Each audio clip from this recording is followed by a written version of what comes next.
The notification from Helix Origin did not arrive with a scream, but with a silent blue pulse on Arthur Penhaligon's phone screen at 3:14 a.m. In the quiet of his dusty apartment, surrounded by stacks of history textbooks and the smell of old paper, Arthur felt a strange magnetic pull to the device. He had spent his life teaching the history of humanity, kings, wars, revolutions, desperate to find where he fit into the grand timeline.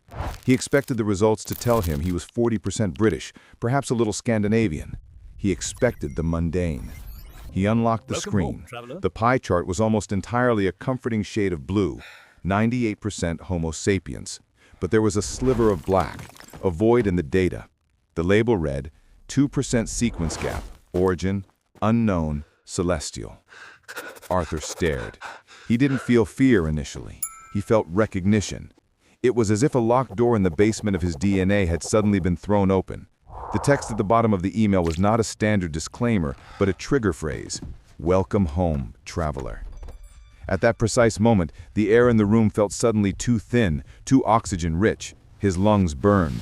A violent itch erupted beneath his scapula, deep under the skin, as if something hard and ancient was pushing against the soft flesh.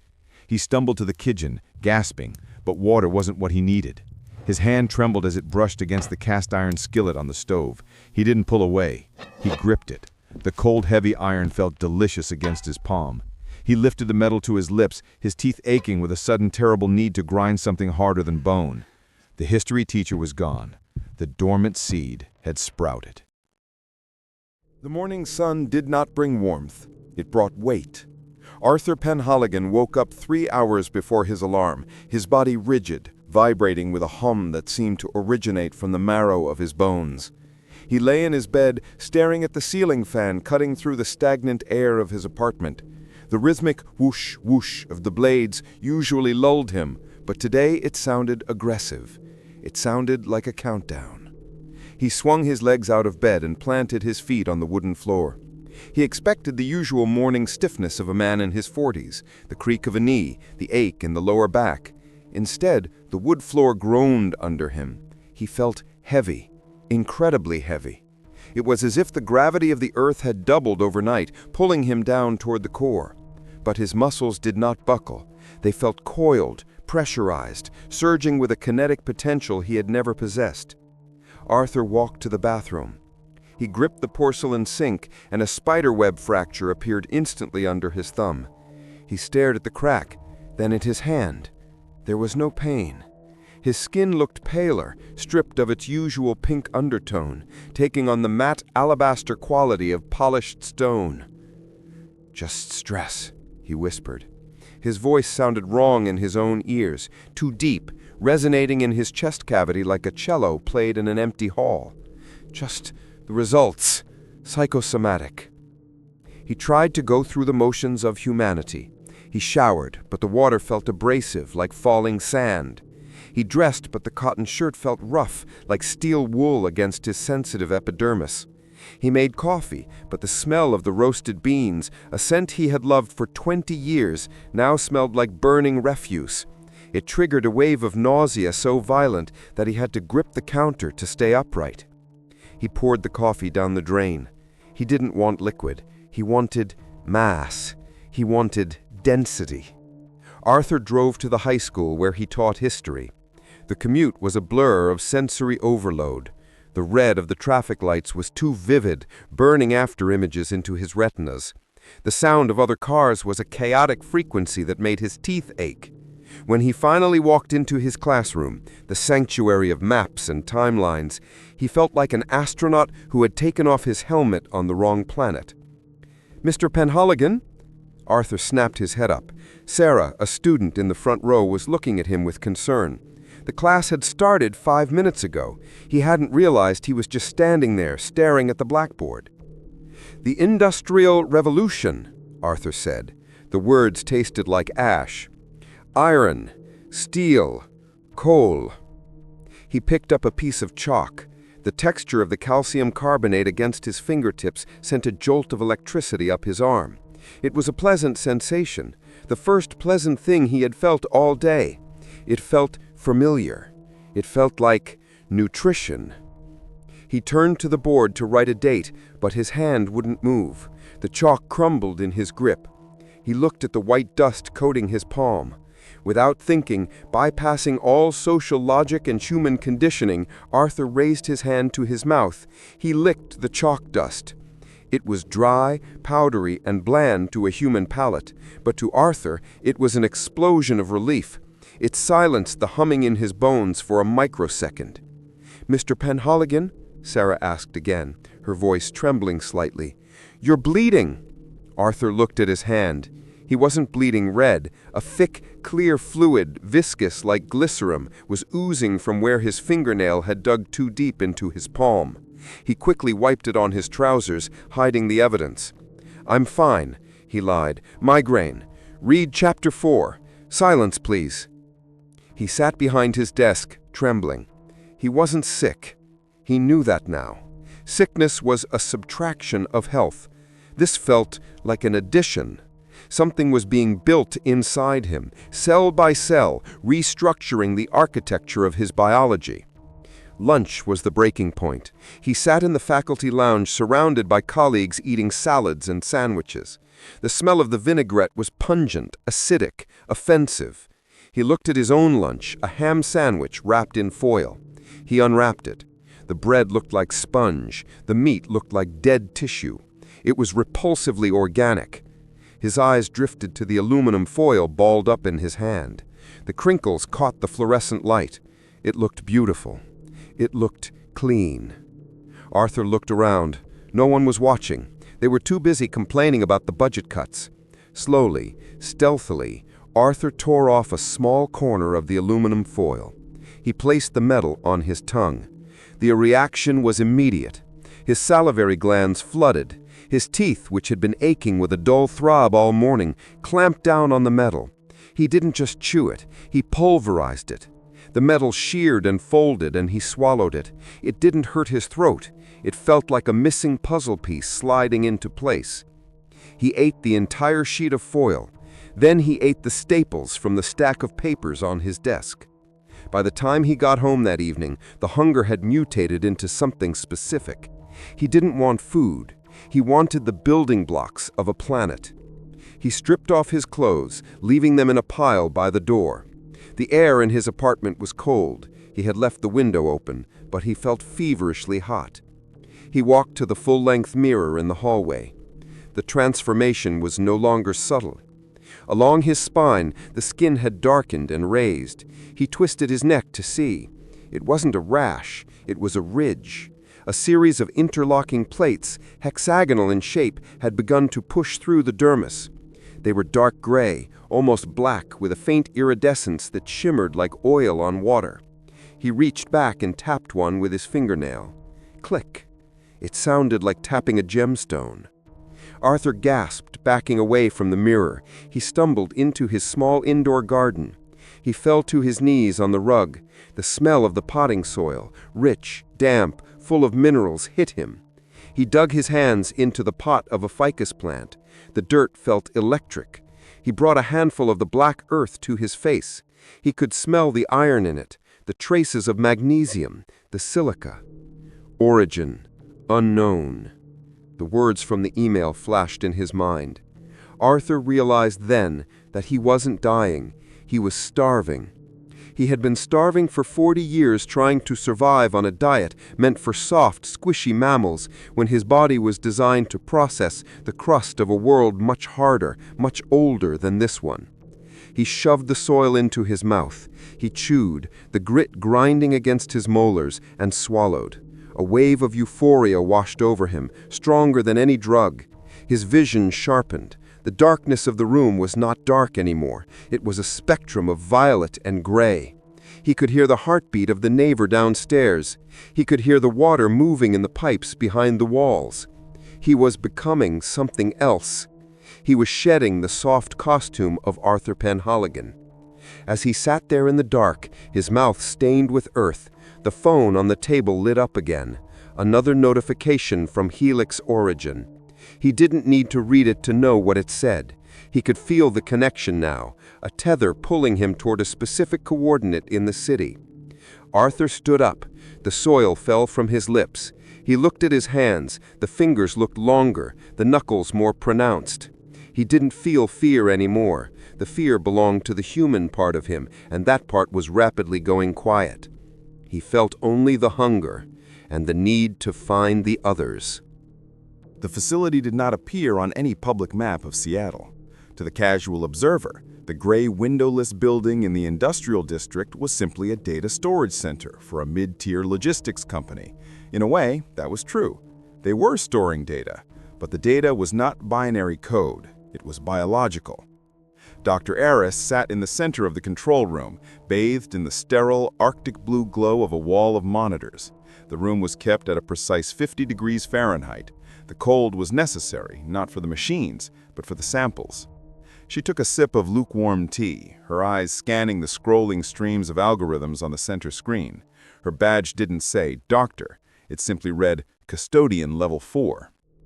Subject 804, Arthur Penhaligon, she said softly, her voice captured by the dictation software running in the background.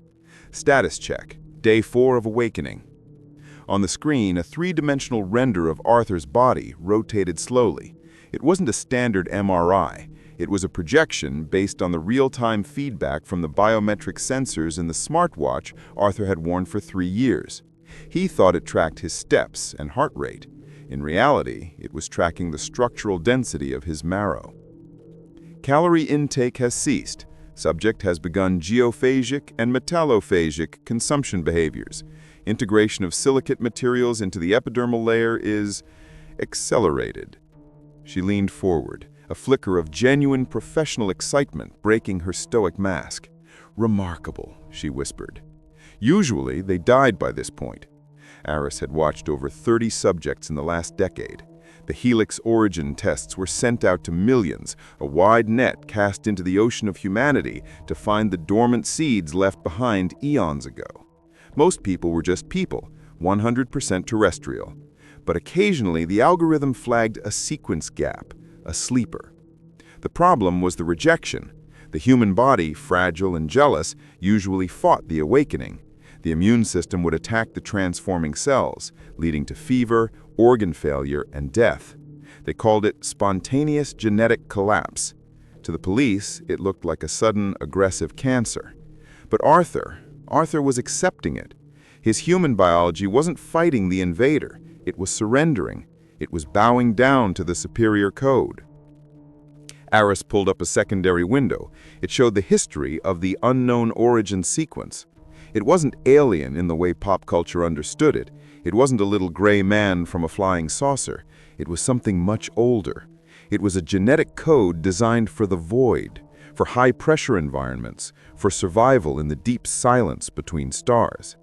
He's shedding the soft suit, Aris murmured. Adaptation to Class 4 environment is at 12%. A red light blinked on the console. Proximity alert.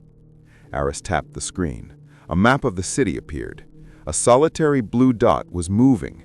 It wasn't moving with the speed of a car or a bus.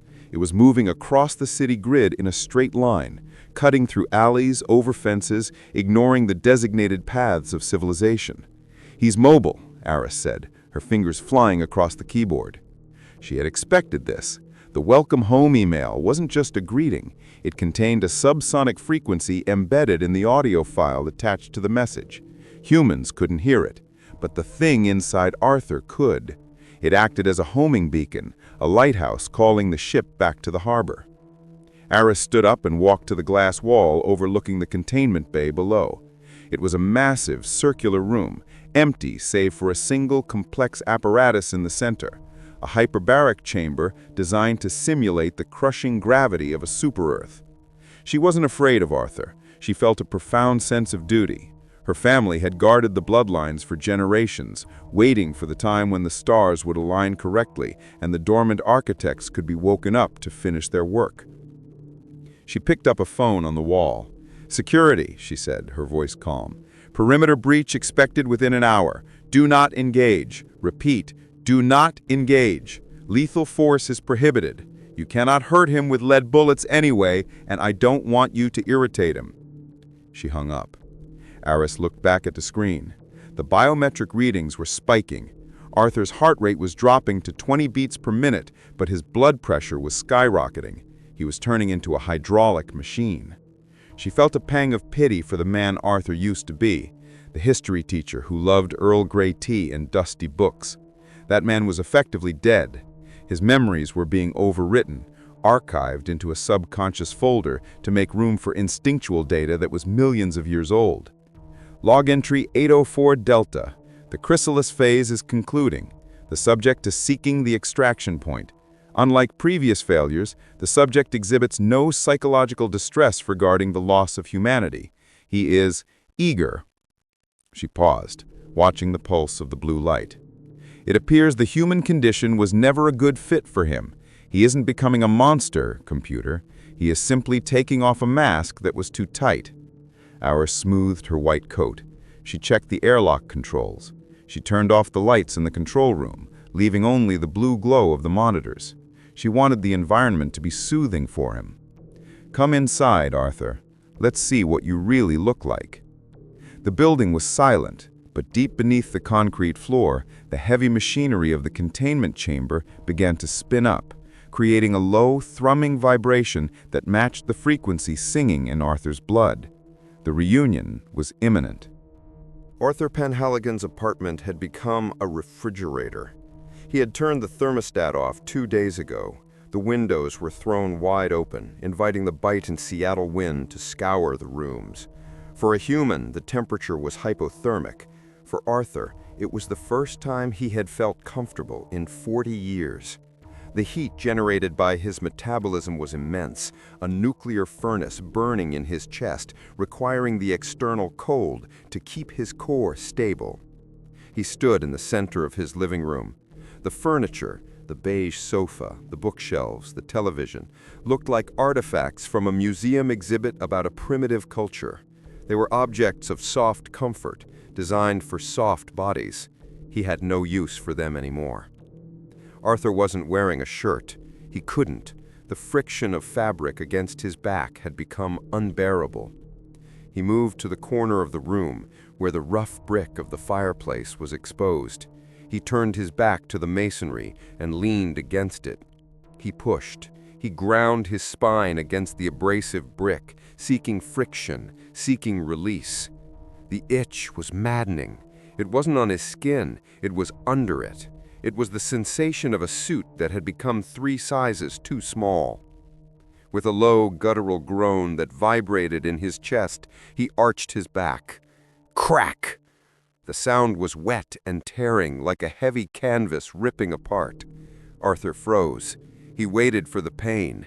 He expected the searing agony of a wound. But there was no pain. Instead, there was an exquisite, blinding rush of relief. It felt like taking a deep breath after being underwater for a lifetime. He reached behind him. His fingers brushed against the skin near his shoulder blades. It was peeling away in thick, translucent sheets, like dead parchment. But beneath the peeling dermis, his fingers didn't touch raw flesh. They touched something hard, smooth, cold. He twisted toward the mirror. The lighting was dim, but he could see the transformation. A patch of his human skin, the size of a dinner plate, had sloughed off his upper back. Underneath, revealed for the first time, was a surface of polished obsidian. It was black, but not a flat black. It had depth, swirling with faint violet nebulas. It was segmented, interlocking plates of biological armor. It was beautiful.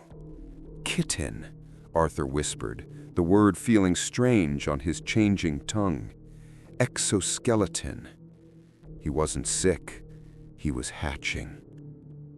The notification sound from his phone cut through the silence.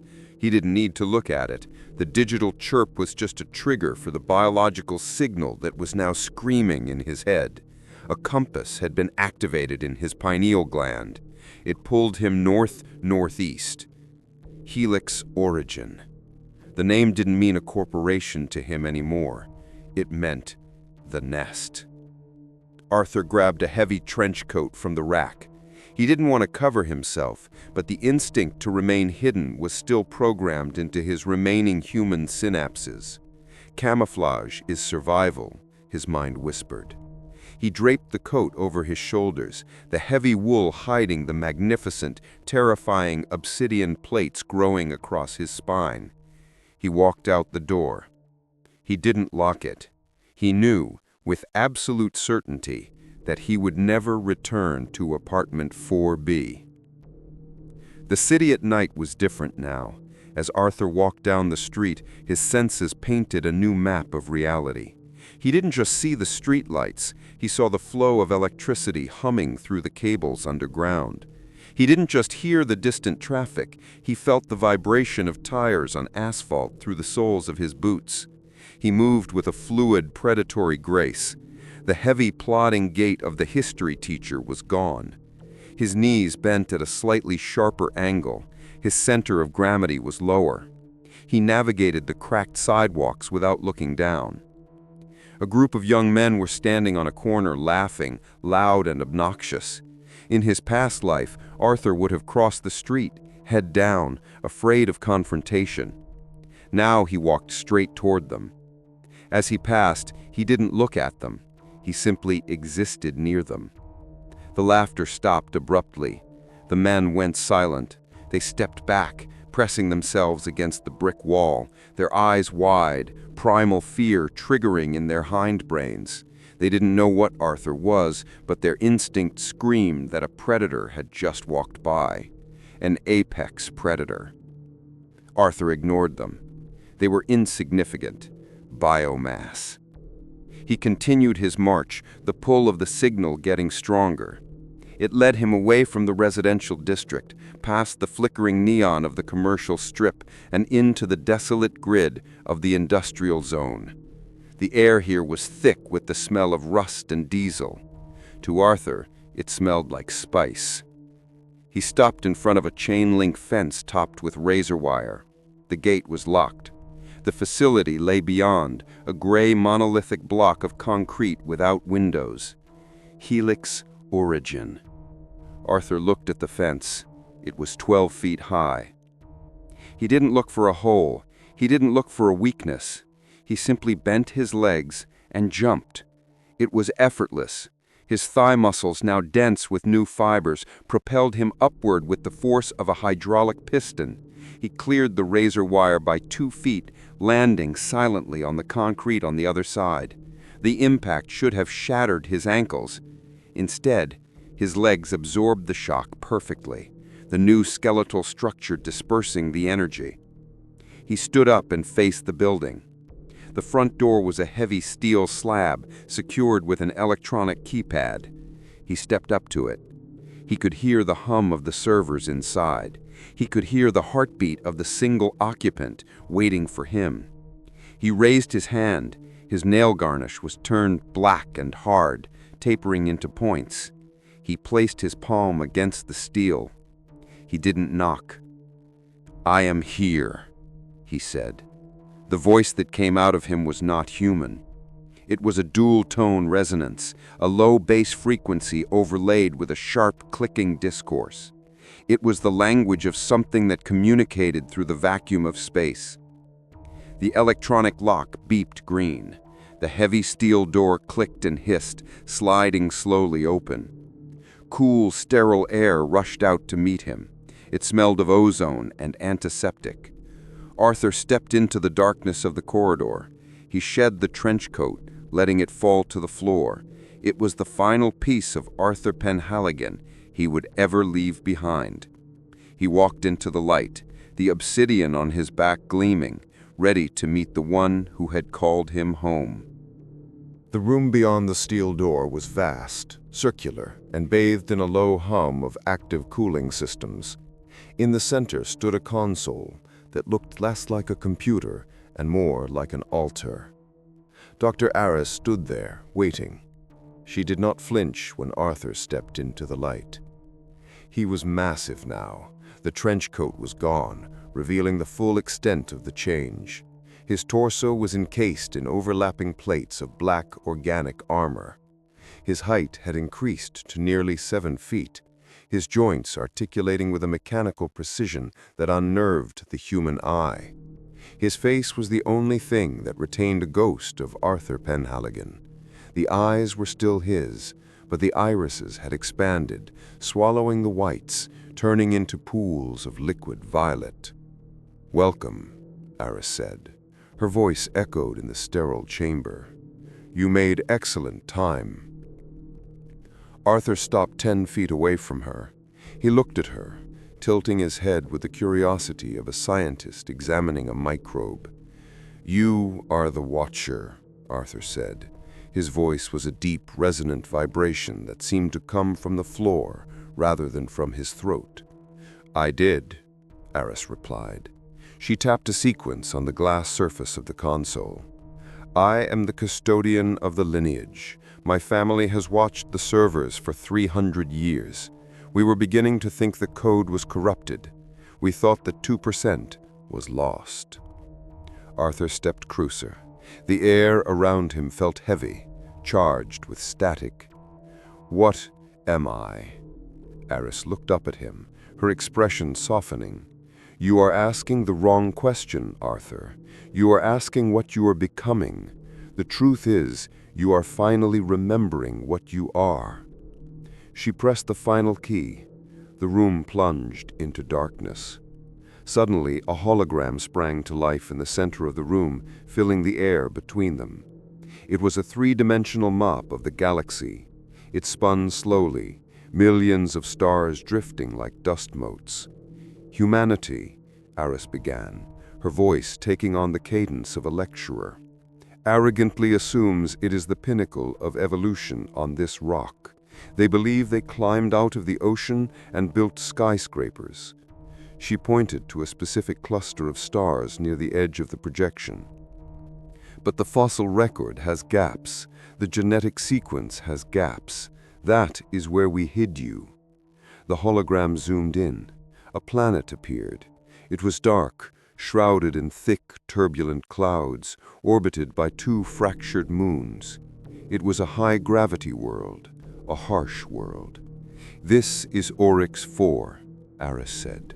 "Your home." Arthur stared at the rotating planet. A jolt of recognition slammed into his mind, more violent than the physical pain of his changing bones. He didn't just see the planet, he felt it. He remembered the weight of its air. He remembered the taste of the metallic rain. We were travelers," Arthur whispered. The pronoun I was slipping away. "You were refugees," Aris corrected gently. "Your ship crashed here 400,000 years ago. The atmosphere of Earth was toxic to your original forms. The gravity was too weak. Your bodies would have disintegrated. So your ancestors did something brilliant. They used the local biology. They used the primates." Aris walked around the console, standing fearlessly close to the towering figure of Arthur. They spliced their genetic code into the native DNA. They created a biological rafe draft, a survival suit made of flesh and bone. The human part of you, the 98%, is just the packaging, Arthur.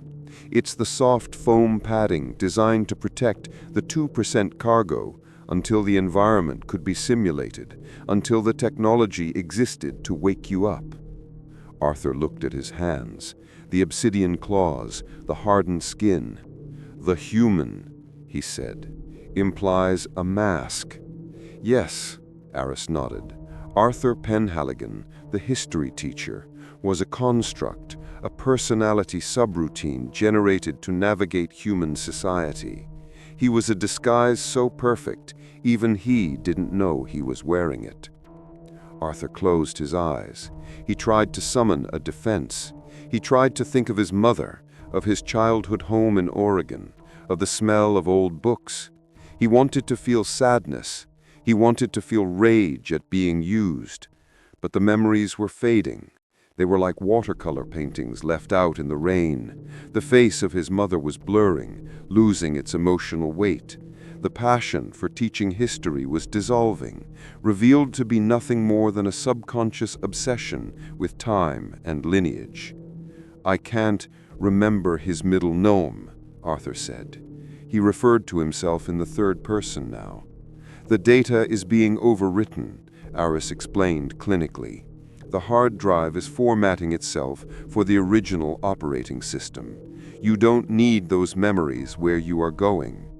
Arthur opened his eyes. The violet light within them pulsed rhythmically. The fear was gone. The confusion was gone. In their place was a cold, crystalline clarity. He looked at the hologram of the dark planet. It was beautiful. It was heavy. It was real. Earth, with its blue skies and soft grass, seemed like a fever dream he was finally waking up from. He reached out a hand toward the hologram. His fingers passed through the light, but his mind connected with the data. He understood the coordinates. He understood the trajectory. The signal, he said, is not just a wake-up call. It is a launch code. Correct, Aris said. The containment chamber below is prepped to repressurize your biology to match Oryx 4. It will complete the metamorphosis. Arthur turned to look at Aris. For a brief second, the ghost of the history teacher flickered in his eyes, a final silent goodbye. He looked at her not as a monster looks at prey, but as a traveler looks at a faithful innkeeper. You have kept the watch well, custodian, he said. It was a formal commendation. It is my purpose, Aris replied, bowing her head slightly. Go now. Shed the rest of the shell. Arthur turned away from her. He walked toward the heavy blast doors at the far end of the room. He didn't look back at the star map. He didn't look back at the world he had lived in for 40 years. He walked with the heavy, purposeful stride of a king returning to his throne. The doors opened, revealing a blinding white light and the hiss of escaping steam. Arthur Penhaligon stepped through and vanished. The doors sealed shut with a final, heavy thud. Aris stood alone in the dark room, illuminated only by the rotating hologram of a distant, dead world. She let out a long breath, her shoulders sagging with exhaustion. She walked back to the console. The screen showed a list of names, thousands of them. Status of Subject 804, Ascended. She scrolled down to the next name on the list. Subject 805, Location, Chicago. Rest well, Arthur, she whispered. She pressed the send key. The chamber was a cathedral of silence. It was a cylindrical vessel, reinforced with 6 inches of leaded glass and tungsten steel. Inside, the environment was being aggressively terraformed. The air scrubbers hissed, sucking out the oxygen and nitrogen, replacing them with a dense, heavy mixture of sulfur, argon, and trace metallic vapors. It was an atmosphere that would dissolve human lungs in seconds. Arthur Penhaligon stood in the center of the mist. He did not choke. He inhaled deeply. For the first time since his birth 42 years ago, his lungs fully expanded. The heavy gas rushed into his system, fueling the bioluminescent nodes that were now blooming along his ribcage like constellations. Up in the control booth, separated by the safety glass, Dr. Aris watched the monitors. The readouts were no longer using medical terminology. They were using geological terms. Structural integrity, 100%. Core density, critical. Species match, 99.9%. Inside the chamber, the last remnants of the history teacher fell away. The soft skin of his face, the final mask of humanity, cracked and flaked off like dried clay. Beneath it, the true face emerged. It was a visage of stark geometric beauty. No nose, no mouth as humans understood them, but a series of sensory vents and a sleek obsidian brow. He raised his head. The violet light in the chamber reflected off his carapace. He was 7 feet of armored perfection, designed to withstand the crushing gravity of a super-Earth.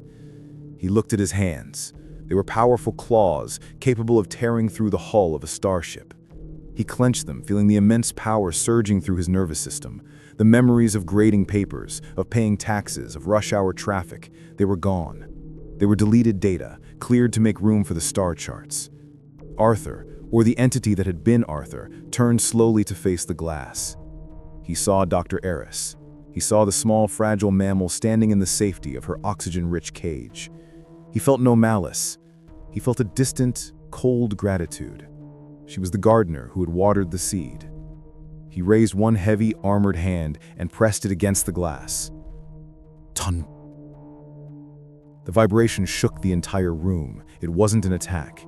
It was a signal. I am awake. I am ready. Aris placed her small hand against the glass on her side, perfectly aligned with his massive palm. Welcome back, she whispered. She pressed the final button on her console. Stasis mode engaged. Inside the chamber, a thick amber-colored gel began to fill the room from the floor up. It rose quickly, covering his legs, his torso, his chest. It was the preservation fluid. He would sleep here, suspended in his perfect environment until the others were found, until the 2% across the globe were all awakened. The liquid rose over his eyes. The violet glow within them did not fade. It merely held steady, watching the world through the amber suspension. Aris watched until he was fully submerged, a prehistoric god trapped in modern amber. The room fell silent save for the rhythmic pumping of the filtration system. She picked up her tablet. The screen glowed in the semi-darkness. Subject 804. Secure. She swiped the screen to the left. A new profile appeared. A woman in London, a musician, 98% human, 2% unknown. She tapped the compose email icon. She began to type the familiar message. Subject: your DNA results are ready. Body: Dear Sarah, we found something interesting in your heritage. Something celestial. She hit send. Aris turned off the lights on the observation deck, leaving the glowing amber tank in the dark. She walked out of the room, her heels clicking on the metal floor, echoing into the silence. The work continued. The colony was rebuilding, one email at a time. And just like that, the history teacher is history, and something far older has taken its place. It makes you wonder, doesn't it? When you look in the mirror, are you looking at yourself, or are you just looking at the mask? We often think of aliens invading from the sky, but perhaps the scariest invasion is the one already written in our blood, waiting for a trigger to wake it up. If this story sent a shiver down your spine or made you second-guess your own DNA test results, please give this video a like and subscribe to the channel. We have many more archives to open, and your support helps us bring these dark realities to light. Until next time, check your spam folder. You never know who might be calling you home.